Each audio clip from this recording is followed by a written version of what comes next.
All right. Before we start today, I have to tell you something. I was just saying, actually, in the green room. Now, you know when something happens in life and it's just like, you can't write that shit. And all of a sudden, you're looking at it and you're like, I have to take a Polaroid of this. I can't forget this. Well, that happened yesterday. I was at a little family function, which happened to be an extended family member's birthday, which was like, I think she was turning 100 I don't even know. I think it was 99 years old. She was ancient. Barely could have her eyes move, but she was there, right? She was there. She was alive. So it was her birthday. So celebrate. Oh, it's beautiful, right? So we're at the old folks' home for this one, right? So there's a lot of people coming in, and we showed up a little late because, we have 2 kids, this and that. Boom. I walk in, I had my hat on, so I thought, you know what, the old folks, they love these hats. So I come in, the old school gentlemen, they're like, yeah, right away. Even the door guy that was there was like, hey, it's a really nice hat. I'm like, oh, thank you. So we walk in, right? So I'm like, I hope I'm not the only one with a hat on. So no, I walk in and I look around. Oh, okay, family members, boom, boom. Hey, how you doing? I look at the back. I'm like, oh, wow. You know what I saw at the back? It's all old folks, right? Most of them are just like gray as a ghost and just like powder, just like they move and powder just comes off of them. I look at the back. There's a cowboy in the back. I'm like, what? There's a cowboy in the back. I look real close. He's just sitting by himself, and his jeans were so creased it looked like if he took the jeans off they could stand up on their own. And I look close, and he's got a beautiful big cowboy hat on, right? And he's chewing on something in his mouth, and he's by himself. He's in the back. I look close, he's got like a party sweater on, but his collar is coming out. And on his collar, it said Wrangler right on his collar. So he made sure everyone knew he had a Wrangler collar on, right? I'm like, this guy is something else. And he caught my eyes that I was looking at him. He points at his hat, points at me, and gives me one of these. Like that, and I look back at him. I'm like, this dude is something else, man. So I just ended it that. I just, when a cowboy's in the room, you gotta edit it that. Listen up, everybody. This is another Sportitos Toronto Raptor podcast, and I'm your host, Mr. Hoopo. And we got Max B here, you better pay me. And Mr. A-Rod, you know who it is. And we got a real special guest in the building. So everybody listen up and get your ears cleared. Here we go. All right, listen. Everybody be quiet for a second. We have a special guest in the building. I have to give him a special intro.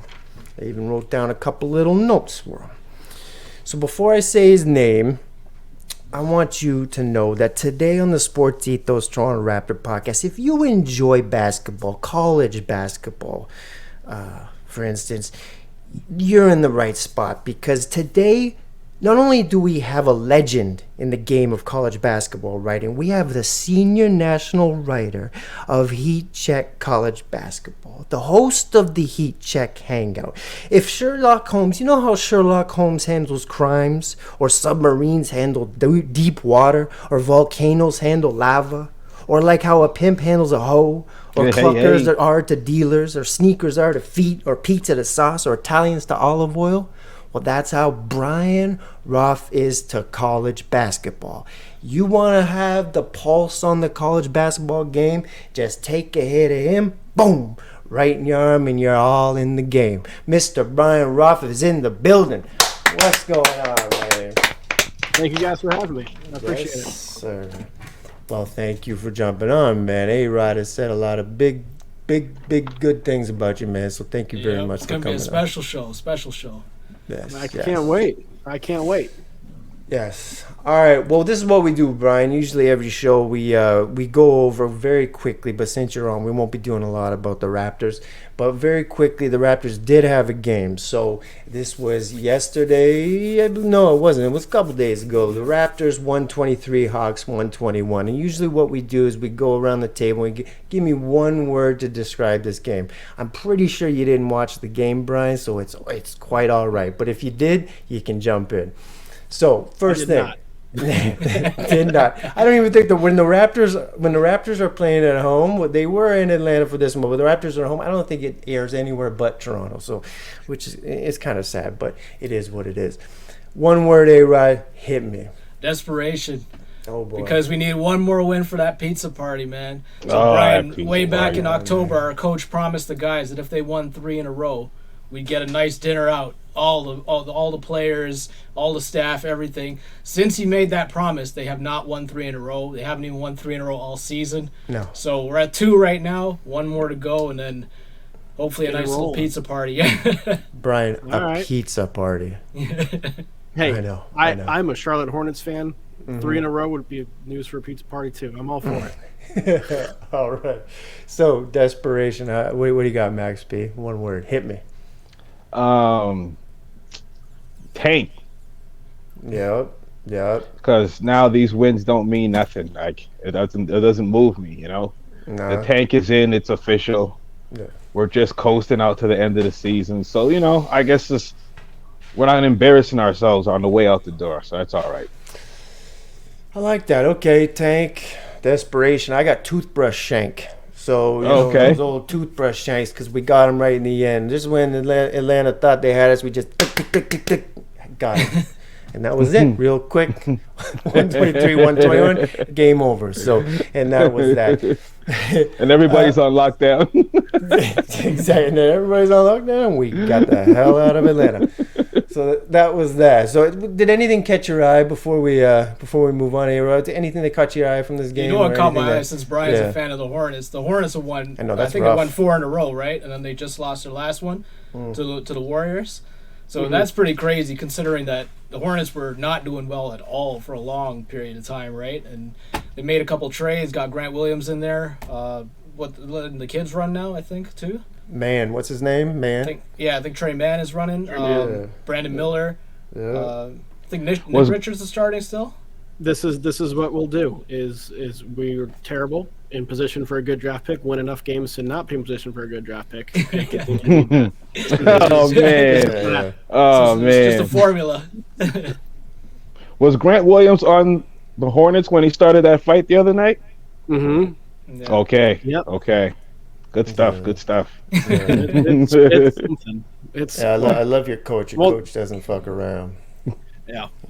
That's the one thing. What's going on with LaMelo, man? So I didn't know you were a Charlotte Hornets fan, but I can tell by your color scheme now that I get it. So what's going on with LaMelo? This guy, he's on my fantasy team. This guy doesn't play anymore. What's going on with this guy? Injuries. Man. Injuries. Yeah. I mean, that's kind of been it. I haven't paid attention as much as I would like to just during the college season. I'm totally locked into college and get highlights and things like that. Yeah. But injuries and gradually Brandon Miller is taking more and more of I think, kind of that lead role. LaMelo's still going to be the guy with the ball in his hands. Yeah. But it is kind of nice that he's got guys who he can actually pass to. Yeah, absolutely. Mm-hmm. Yeah, he's a stud. That young buck you got on there, Brandon Miller, and this man kid is nice too, coming out of nowhere. All right, I think a note that I noticed was Mr. Kelly Nowitzki. Did you see that one leg little fadeaway shot that Kelly Olynyk had at the end of the game with a clutch shot and he hit bank? Did you see that? Did you catch that? No. Oh, that's Kelly Olynyk, Scarborough born, right there. Okay. Right there, Scarborough. One little leg Kelly Nowitzki he's type just practicing deal. for the Olympics, man. That's all it is. That's it. Yeah. How you feeling about that Olympic team, Brian? For the U.S., you feeling like it's going to be something special, or you think like a little bit more of the same as the FIBA World Cup? It's going to be better than the FIBA World Cup. Seems like LeBron and Steph and some of the bigger guys are going to play. But I'm concerned. Like I was actually thinking about this the other day. I think the NBA has gone further and further away from FIBA and FIBA rules. Mm-hmm. Like when the Redeem team, came around in 2010. Yeah, 2008 maybe. Whatever those Olympics were, there was a real dedication to like playing that way, and they were like a 3-year plan that USA Basketball put in place to play that way, because the 2004 team didn't win gold. I think won bronze. And since then, I think things have kind of eroded back to kind of being like, oh, we got it, we're fine. We're the U.S., we got the best players, blah blah blah. And the rest of the world is not where they were 20 years ago. Like the rest of the world is on par. So I'm bracing for a rude U.S. basketball awakening. We'll see. I'm excited for Canada basketball. Right. The USA, they didn't need Kobe back then too. Like Kobe came in, was like, I'm not playing around, and then you guys got it together. There's really no Kobe kind of guy to whip dudes in shape, and the rest of the world is catching up. So it's going to be interesting. It is. It really, really is. No, we'll see. I'm nervous. Yeah, I think you should be, to be honest. I am. Yeah. So, here's a question then, because when they lose, right? Like, it hits hard, right? I want to compare that sort of to like our junior hockey team when they're expected to win every time around that time, and when they lose, it does hurt. And so it must really hurt when the Americans don't win that Olympic gold, right? Because you're expected to win that every time. So that must... Yeah, it hurts the Olympics. The World Cup does not as much because we have not, at least the last several times, sent our best guys to the World Cup. Yeah, right? Yeah. And so whenever we lose there, like this past year, it's if we had LeBron, Steph, KD, et cetera, go down the list, like we'd win. It's fine. And the Olympics is the time for them to prove that. But if there is a game dropped in the Olympics, it is panic, and you get all the hot takes of what's wrong with U.S. basketball, how do we fix it, sky is falling, blah, blah, blah. It can't just be that the rest of the world is good, or Team Canada is good, or Germany is good, it never right? can be. No, it can't be that. Something wrong with the U.S. Yeah. Well, we'll see. I know Canada, we have nothing to lose, and plus we got our best squad headed that way. So, yeah, we'll see. All right, before we move on, boys, I have a question. Okay, so I went to the coffee shop yesterday, actually. Yesterday was a big day. I had the Cowboy, and then I went to the coffee shop after. I'm like, I really need a coffee now. So I walked in, and Brian, for you don't know, there's this nice little coffee shop full of Italians. It's real old school. I'm half Italian, half Dutch, so I like to go in there and just take a little break, right? So I walk in, and there's Nino in the back. He's real old. He's like, hey, what's going on? I'm like, hey, well, good. And then I'm sitting down, I have my coffee, and all of a sudden, one of the old OGs comes in. I haven't seen him in a while. His name is Giovanni. He's the gambler of the bunch, right? They call him G-Money. G-Money comes in. He's looking sharp. He's got his leather jacket on, his nice church shirt underneath. He's like, hey, I took my pro line yesterday. I'm like, all right, that's great. He sits down. He's like, can I have a little chat with you, Ben? I'm like, yeah, what's going on? Yeah. Everyone's talking about your podcast in the shop. I'm like, oh, yeah. He's like, yeah. I see you helped out Nino with his little issue he had last week. I'm like, yeah. He's like, can I tell you something that happened to me? I'm like, yeah. I'm like, yeah, what's going on? He's like, I was in church the other day, and I couldn't stop farting. I was just farting. I was just I was shitting myself right on the pew. Like, sorry, Jesus, but I couldn't stop farting. My wife was like, "Shut up!" Shh. And my kids started laughing, and even the priest stopped what he was saying. I stopped Jesus from having his day because of my farts. So I'm wondering, could you go? Because of my farts, I was wondering if you could go on the pod and ask the boys, like, is there anything or anywhere I can go to maybe help with my farting issues? Boys, you gonna help out? Oh man, I was talking to A-Rod about a spot the other day. What's the spot? Hey, Popeye supplements. Hey, Popeye supplements. For all your fart needs, head to Popeye supplements. They'll help you out. So, with that being said, everybody, you know what's coming up next. Another segment of this or that. All right, Brian, this is your first time. So what this or that is, we put up fictional street fights between, like, it depends. So if the Raptors were in Atlanta, I'll go into the history of Atlanta, their musicians, their actresses, whatever, and I'll just put a fake street fight up, and then who you got. So you get it, real easy rules. So first, it doesn't have to be a street fight either. So first up, what we got here is, it actually is the first street fight, so we're going to go college, all right? So college basketball, March Madness. This is for you, Brian Rauf. So who do you got? In this corner, we got Mr. Clark Kellogg in this corner, all right? So this is a street fight. So who do you got? Who do you got? Clark Kellogg in this corner or Greg Gumbel in this corner? In a street fight. No rules. Just who do you got? Clark you know who, and Greg Gumbel. Who Clark do you got? Kellogg. Clark Kellogg or Greg Clark Gumbel? Kellogg. Clark Kellogg's like 6'9", 6'10". Played in the NBA for a while before his knees blew out. Like he'd wipe the floor with Greg Gumbel. All right. Of course, you got Clark Kellogg. One for Clark. Who do you got, A-Rod? I'm gonna stick with Clark Kellogg too, man. Yeah. I like Brian's reasoning, and for me, it's like he's the face of CBS for that, man. Okay. All right. So 2-0. Who do you get? Who do you got, Max B? Clark Oh, Kellogg I'm or definitely Greg going Gumbel? with Clark.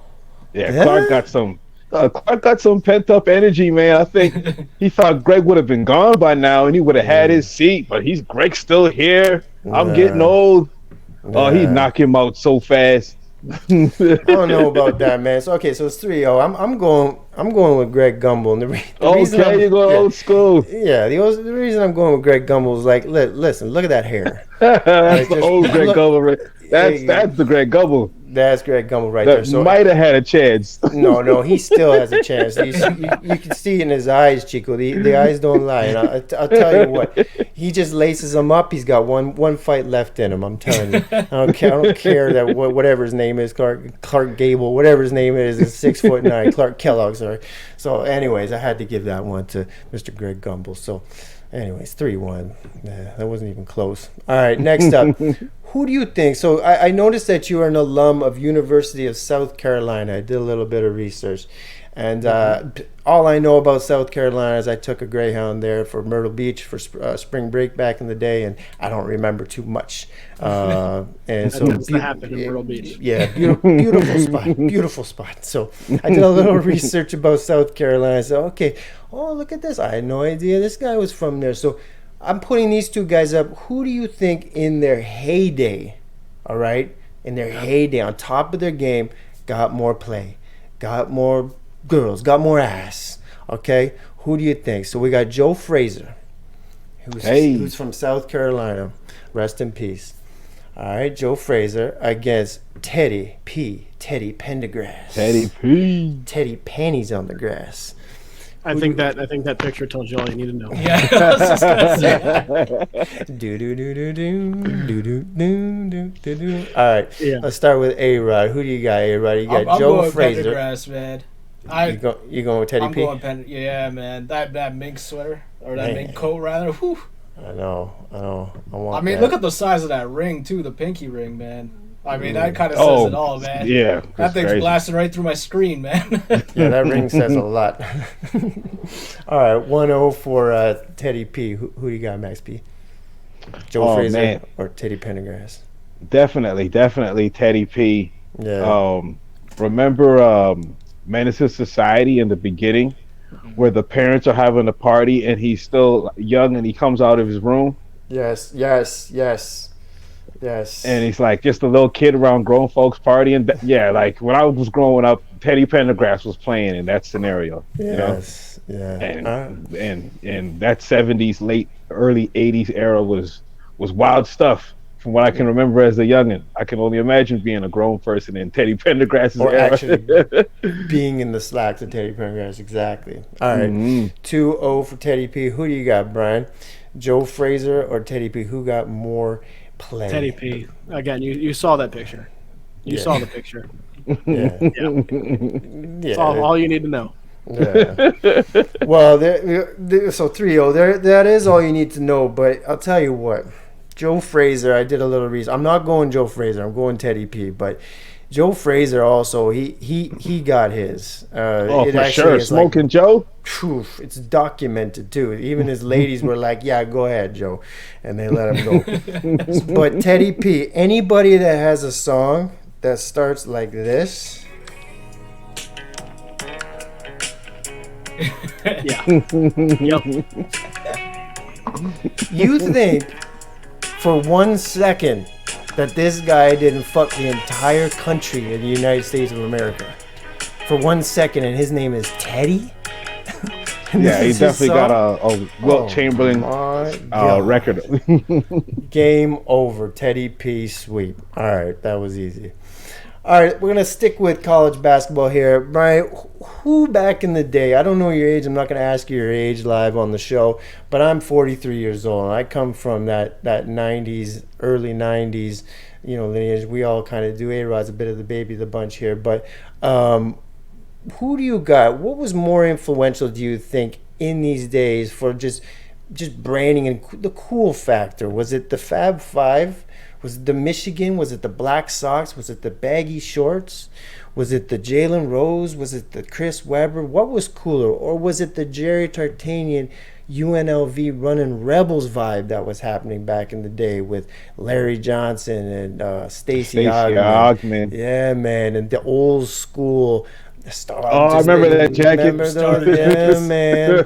All that. You remember the hot tubs? You remember all that? Man, remember all that? The biting the towel. But who do you got? Who do you think was cooler? Was it the running Rebels of the '90s, or was it the Fab Five, Michigan?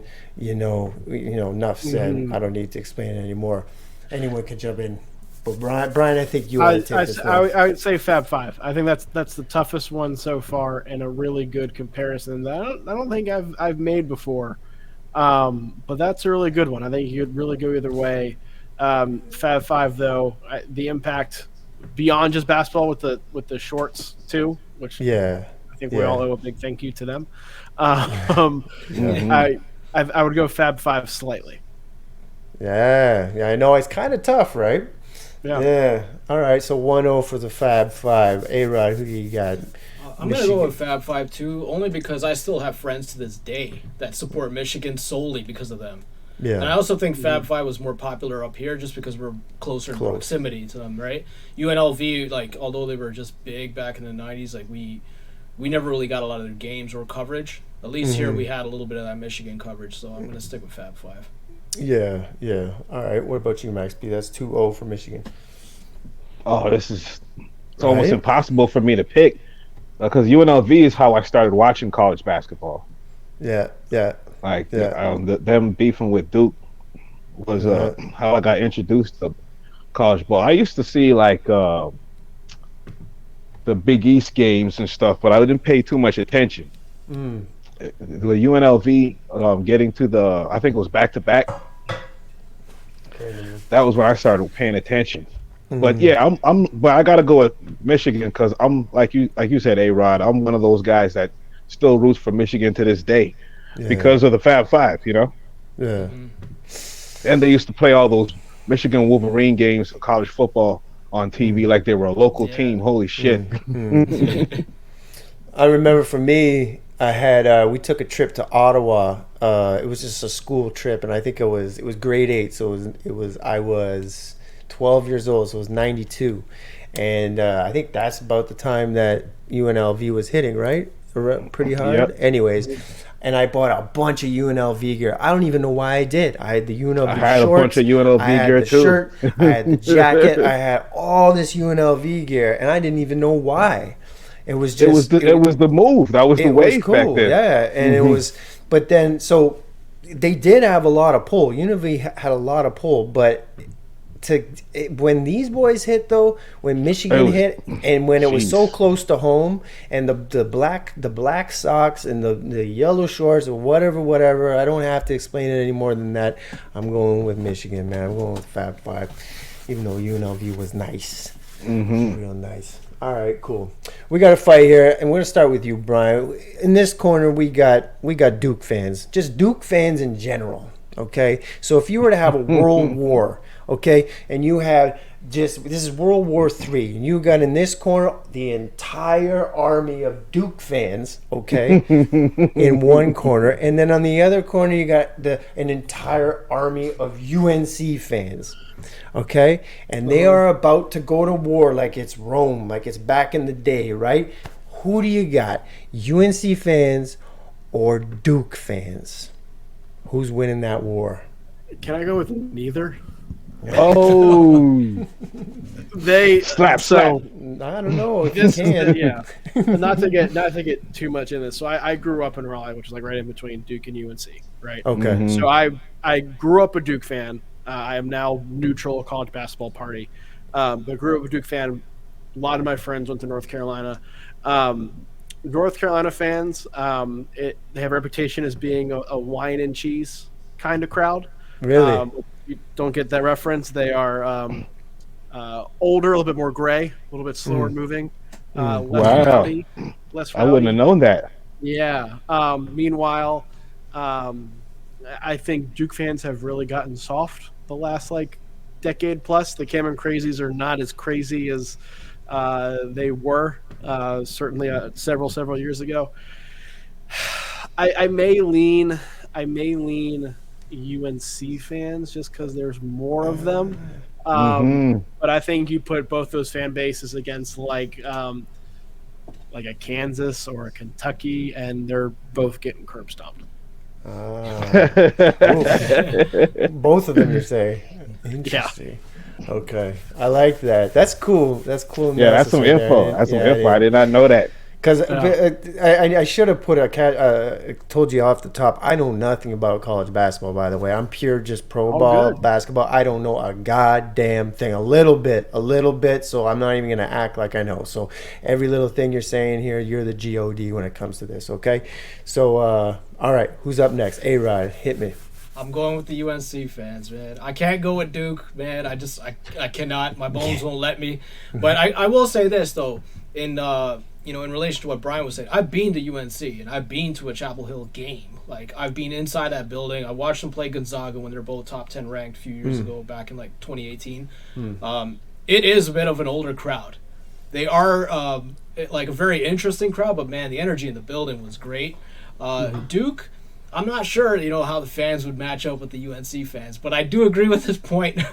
With if Kentucky or Kansas, went against them, man, those fan bases are crazy. The way they travel, that is one fan base, like especially Kentucky. I've seen them, like even when Kentucky came up here this summer to play in the Global Jam, I was there in the building, and like they had at least 2,000 people. Game. They had at least 2,000 people up here from Kentucky. So it was nuts, man. But yeah, I'll stick with UNC for that. So one. 2-0 UNC. What about you, Max P? Who do you got in a war? I'm gonna go with. I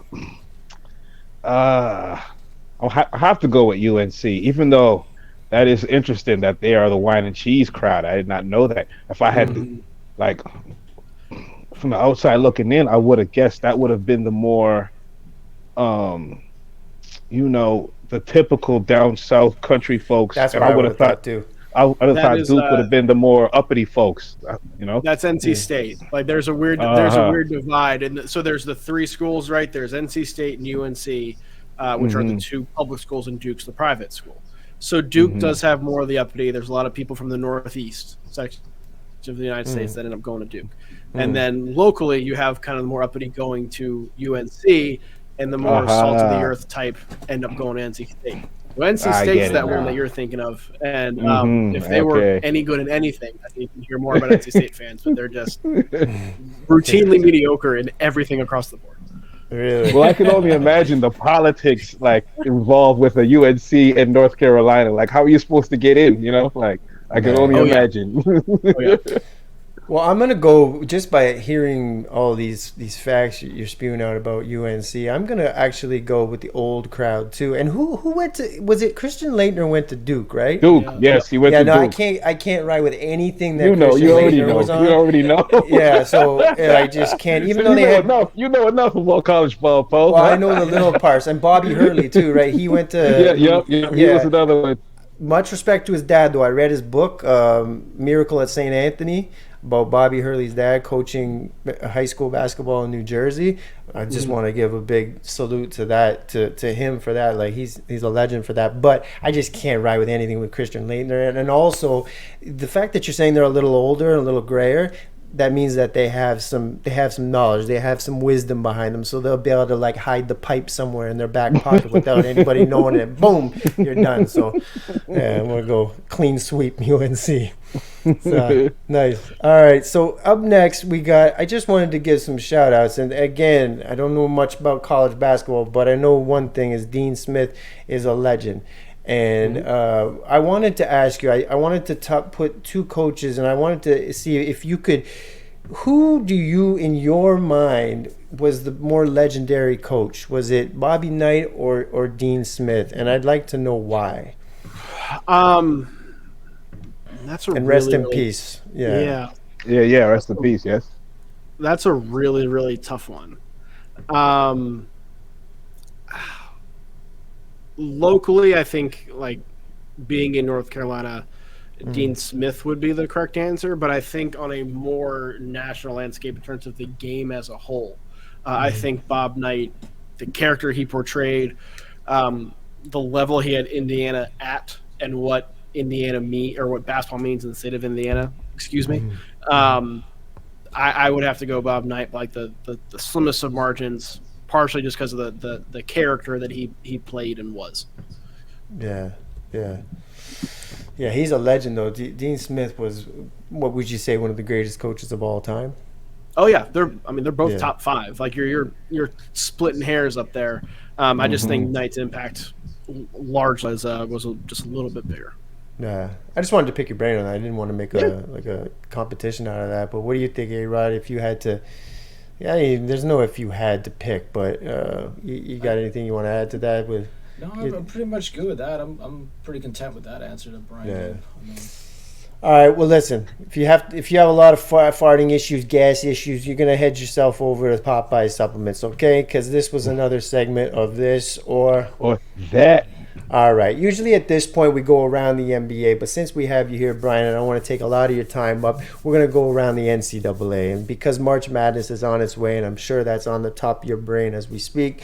I would love to just go around the table and we would just pick your brain a little bit, especially since I don't know much about college basketball, but what I do enjoy is the draft and who's coming up, and especially with the Raptors, we are going to have a nice little pick this year. So my first question, and then you guys can take over and ask your questions, is how does the draft look? How do the prospects look this year? And maybe if you could point out some real ones we should be looking out for.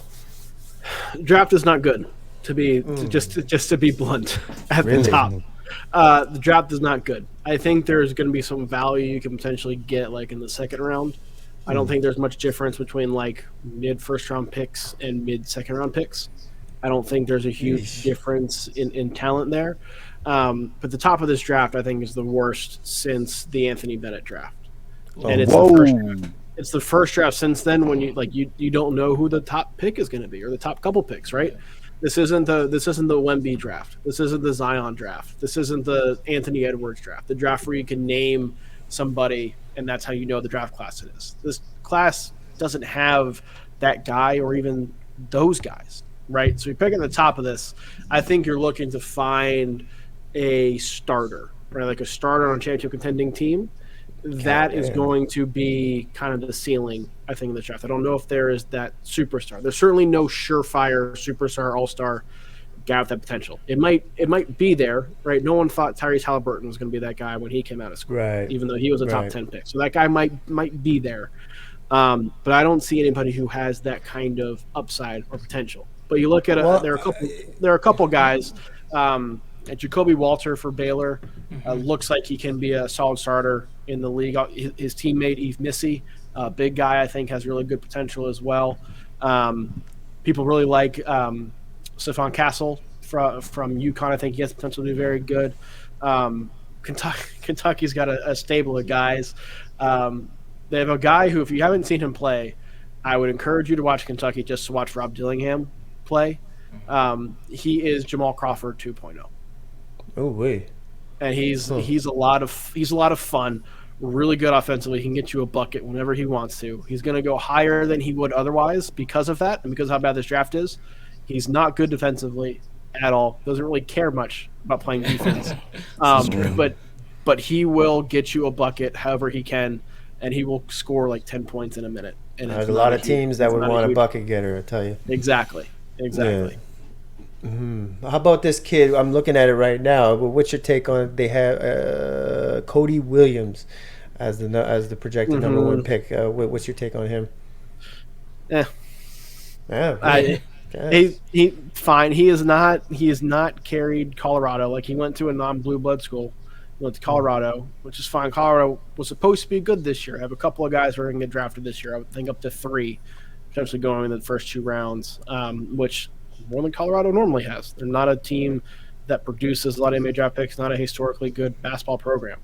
And they're probably not making the NCAA tournament this year. Yeah. Like he has not been able to elevate a decent supporting cast around him. I think he has good tools. But again, he's going to be more of a rotation player, role player, more so than I think he's going to be somebody who you would expect to get picking 1 or 2 in the draft. I like what you just said right there. That's good. You say, like, listen, he has a pretty good supporting cast, and he still can't make them out. He can't elevate that. Right. That's a selling sign right there. That's zooming in on an issue already. So, I like that. How How about, okay, you guys can jump in, but for the gambling folk that are listening right now, I'm not a gambling one myself, but with some Cinderella schools going into the upcoming tournament, who do you think might have a chance to kind of turn some heads and sort of squeak out some wins? There are a couple. Only one of these two teams are going to get in because I don't think the Sun Belt Conference is going to get multiple bids in the tournament. It's a traditional one-bid league. But both James Madison and Appalachian State are really good teams that can beat somebody. James Madison went and beat Michigan State in East Lansing the first game of the season, went on the road, won there. Was not a fluke. They have the size to match up with power conference teams. They have really good guard play, an experienced team, a really good coach, and Mark Bington, who's going to be at a higher job sooner rather than later. But if they don't win the Sun Belt, it's going to be because App State probably wins the Sun Belt. And App State beat James Madison twice earlier this season, beat Auburn, and Auburn is a top 10 team according to all the analytics sites you look at. Beat Auburn earlier this season. Another team with a really great coach, and Dustin Kearns, who, again, will be at a higher job sooner rather than later. Team built on defense. They have some good guard play that generates enough offense. I think one of those two is going to be really interesting. I'm also interested to see what McNeese State does. So I don't know if Will Wade was like the poster child of the FBI investigation in college basketball. He was the one who they had wiretaps of making strong-ass offers, and that ended up causing him to get fired by LSU. No real punishment came from that other than that, so he's back at McNeese. He's one of the best coaches in the country. McNeese State typically is not a very good program, but they've won at Michigan this season. Have some other big wins in there as well. Have some really talented guards, a much more talented team than you would typically expect coming from that level. I know they're going to be a team that if they show up next to someone in their bracket, that team's not going to be very happy to see McNeese there. Hey, Rod, you got any? I have a couple of questions for Brian just about some of the Kentucky players, right? Just in terms of like who's actually going to get drafted, because normally they just keep reloading every season, right? Justin Edwards was pretty highly touted coming out of high school, right? And he struggled for, I want to say, pretty much all season, minus last night. Yeah. So, like, in light of last night, right, do you think that he's somewhere in the top 20, 25, like, for a first-round pick, or even with the struggles? Or? Yeah, I think he'll work his way there. And, again, I think that's more of a product of the draft class than anything with him and himself. Like, there are guys who've been highly touted that have fallen off and then essentially been forced to come back for a second year. We're still going in up as second-round picks or being undrafted. He does have the tools. He does have skills. We just saw it over the weekend where they beat Alabama. He went 6 of 6 from the field, 4 of 4 from 3, was lighting up Alabama. He was the best player on the court in that game, certainly for stretches. We've also seen guys who've been really talented who've gone to places like Kentucky where they understand there's other talent around them that's going to limit their production. Go late in the first round, even without showing the flashes that Justin Edwards has shown. Scalabus Sierra immediately comes to mind as somebody who was highly touted coming out of school, went to the NBA, didn't really do much in the NBA, didn't really do much in college, wasn't a great player, but had the tutelage and the profile that earned him essentially a first-round pick. I think Edwards can fall in that category. He's certainly a better player, I think, than Labissiere was. But I would still think he's going to go in the first round unless something crazy happens. Okay. My other question, too, is, like, I was looking at a few of the analytics, especially with Evan Mia's website, too, and he was talking about some of, like, the preferred lineups or the most potent lineups in college basketball, and Purdue had 2 of them. So, in light of that, my question is, how do you see Zach Edey panning out in the NBA? Because he's such a great college player. Yeah. And, like, us Canadians want to, we want to cheer for somebody that's from here, too, but, usually guys like that who are a bit very flat-footed, slow, like, they find it very hard in today's NBA game. So what do you think of him, like, going to the next level? He is going to do better than people think he will.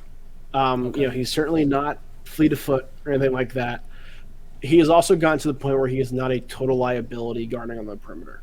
He's learned how to use his length and his size, being 7'4". He's more mobile than he has been earlier in his career. Like, if he came out after last year, I'd be concerned. Okay. But he slimmed up a little bit more. He got a little bit more mobile, worked on his foot speed. It's been better. He's also he's unstoppable down low. Like, there are some guys. I've checked him this year. He does look unstoppable. They get the ball down low and it's game over. I think the NBA has wrongly devalued that right? Like anybody who can just get you a bucket anytime they get down the court, no matter how you get it. I think you got to put some value on that. He will have to be used properly in a system. Like I don't think you put him in Golden State's system with Steve Kerr and say, all right, go start for us and play 30 minutes. Like that's not going to be his game. But he has shown more face-up skills. He's I think a really underrated passer. Again, improved as a defender. There's going to be a role for him. Like he's projected to be in the lottery now, which I don't think is too much of a stretch given this draft class. He'll end up in Charlotte. Probably. But then you'll be kind of happy then, at least. Yeah, we need a center. We need everything. Yeah. What about you, Max? Or A-Rod, sorry, if you had some more, man. No, Max, jump in, man. Yeah, I got a question. You hear people starting to talk about the American players and all the top players in the league. You know, Luka, Giannis, the Joker, Embiid. You know, there's like a whole theme going on here. And everybody's trying to figure out what's the source of the problem. Do you think that issue is being brought up in college ball, or is that on their mind in the world of college ball? Like, it is. It is. Okay. Yeah, it is. And it's not so much like that the talent isn't there, because you're still getting a lot of really talented guys there, but they're coming to college, they're coming to the NBA draft boards, let's say, 18 years old, at the same time as Europeans are, often in a much more raw state from just a basketball IQ standpoint, right? The way that you come up through the youth ranks in the U.S. is largely through travel ball, whether you're playing with the Nike circuit, Adidas circuit, like the shoe companies kind of run all that stuff. And it is modeled after the NBA game, largely. That's, I think, where you see more of the NBA trickle-down effect, more so than in college. The game is more wide open. The game is more up and down. These teams are only together really over the summer. So there's not a lot of coaching, not a lot of like structure that goes into the way that they play. The emphasis is on getting as much talent as possible and trying to win with that talent. Now, some of these coaches, some of these programs are really, really good and do prepare guys for higher levels of basketball. But at the same time, when you get guys together who are all NBA draft prospects playing on these teams, a lot of times you can out-athlete everybody, right? Or you can just out-tall everybody or out-quick everybody. Yeah. You're not trying to get something on tape, right? Right. You're not having to think the game as much because you can get by with all that stuff. And you get to college, and the best athletes, there is still some of that, right? You can still do that, but the skill development hasn't been there necessarily because you've always been able to just go by your guy as fast as, whenever you wanted to. You haven't had to worry about trying to read a defense or where things were going. You were able to just kind of go. The European model teaches a lot more about the game and the game within a 5-on-5 construct. A lot of the skill stuff you get in the U.S., the stuff you do get, is more in the one-on-one construct, right? More of the isolation guys you see in the NBA, the top-end guys are the U.S. guys. And there is something to be said for being an unguardable one-on-one. That's a valuable skill. But I think that's the big disconnect, is the European model is more focused on development and a team structure and a 5-on-5. And the U.S. is more of a one-on-one, let's out-athlete, figure out how I can score. Yeah. Well, I have two more questions. You can put them together real quick before we let you go. But first, I want to hear who you got to win the whole damn thing this coming tourney. And the Raptors, it came out in news that the Raptors were looking at Bronny. Now, is this guy draftable, for one? Do you think he actually could play in the league with the big boys? Or like, give me a rundown of this kid, because again, I haven't watched a minute of him. I don't know what's going on, but what's your rundown of him, and who do you got to win? Yeah, so I'll touch on Bronny first. He is, I think, very good physically. He's a high-level defender already. Like, there is some of that natural ability of being a James, and also the fact that he's grown up around the game. He's one of these guys who does understand the 5-on-5 and how team defense works, which is kind of what you'd expect growing up around the game as much as he has. Good shooter, still pretty raw offensively from a skill standpoint. He's not going to overwhelm you. He probably needs another year or two at least in school to develop. I don't know if he's going to get the same kind of development in the NBA and G League and different things like that, but he is certainly a couple years away from making a real impact in the NBA. There is talk about how bad his numbers and production have been this year at USC. I think that's fair. Number one, USC Southern Cal has been an absolute train wreck this season. Really? Partially on coaching, partially on chemistry. It's just been a total issue. The other thing is too, like, the guy had like a heart attack this summer. Exactly. He went through a whole cardiovascular thing, and to expect him to come back from that and be like a can't miss prospect a couple months later, it's not going to happen. You know what I mean? So like there is some of that in play here too. Honestly, the lure of him right now, for any NBA team, is getting LeBron. Right. That's it. Hold him for ransom. We got your kid. Right. LeBron wants to play with him before LeBron retires, and so the lure of getting him right now is getting the last year or two, however long it is, of LeBron's career. Right. That's the lure. That's the lure right now. Yeah. I think Bronny can be a very good NBA player in a couple of years. He needs to develop, but anybody who's going to pick him like first round or take a second round flyer on him this year, yeah, there's the potential there, and you're hoping for that. Guys have certainly been picked on less potential than Bronny has. I will say that, but the talk and why it's such a more popular thing around all 30 NBA teams is the idea of getting LeBron immediately. Makes sense. In terms of who's going to win, who you got? I'll answer this in two ways. I think that the trio of Houston, Purdue, and UConn, Connecticut, have been the three best teams all season long. Like, they've been in a tier by themselves in terms of consistent play. I think Kentucky wins the national championship. Okay. Kentucky. That's my guy. Yeah. I will probably look like a fool for saying that. Kentucky's been really inconsistent this year. Their defense has been much better lately. It's been passable. It was dreadful the first part of the season, and it's why they're bad. But it's been much, much better lately, and their offense is unstoppable. Like, they just hung 117 on an Alabama team that's pretty good. Doesn't play much defense, but that's pretty good. And you had a whole bunch of guys go for double digits. You go like 1 through 8 on that roster, and anybody can score 20 of those 8, like on any given night. That means something in a one-game playoff essentially like this. With the defensive improvements, I think I'm okay right now. We'll see if that defense regresses, but I think I'm okay right now saying I would pick Kentucky. Well, you heard it first, and you heard it right here from Mr. Brian Rauf. Kentucky is about to win, so go put your money down. Go right now to your local bookie. Go to the coffee shop. Put your money down. Talk to the guy with the papers. Talk to the guy with the papers and make your call, right? Because Kentucky's got it. All right, before we go, I got one question for you guys, okay? We were talking about the Olympics. We're talking about the American team. So, listen, imagine this matchup, okay? Brian, A-Rod, Max P, who do you got here? You got the United States of America. You got the American Olympic team, all right? And all their glory that are heading to the next upcoming Olympics. That squad, okay? Against the Toronto Raptors roster playing right now.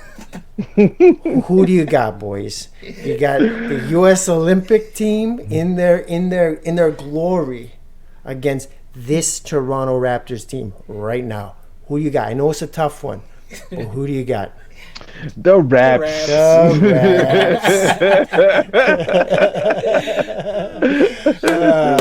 right, Brian. That was a lot of fun having you on, man. I could tell this is the first time I've heard you, and man, you really do have the pulse on the game of college basketball, man. You can just see it's like pouring out of your ears. I could see it over the camera, like you just too much knowledge on college basketball. It's beautiful, man.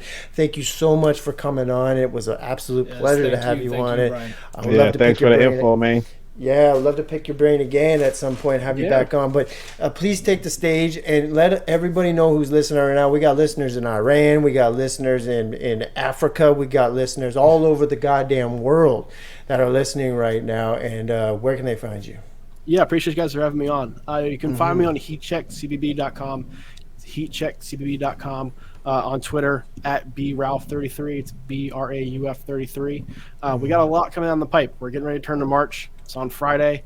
We're going to have every conference tournament covered in detail, obviously the NCAA tournament covered in detail. You're going to have everything you could possibly want on college basketball up on heatcheckcbb.com here in the next couple of weeks. Amazing.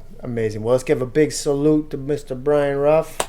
Thank you so much for coming on. And you heard it first, Kentucky. Go to your coffee shop, put your money down now. This was another episode of the Sports Ethos Toronto Raptor Podcast. And I'm your host, of course, Mr. L. Hoopo with A-Rod and Max P. And that was Brian Rauf. Kentucky's your pick. Go get your money. Go open up your piggy bank. Smash it open. Go get your quarters, your nickels, your dimes, your pennies, whatever you got. And go bring it to your local man who's got the papers. And put it on Kentucky. Let's go.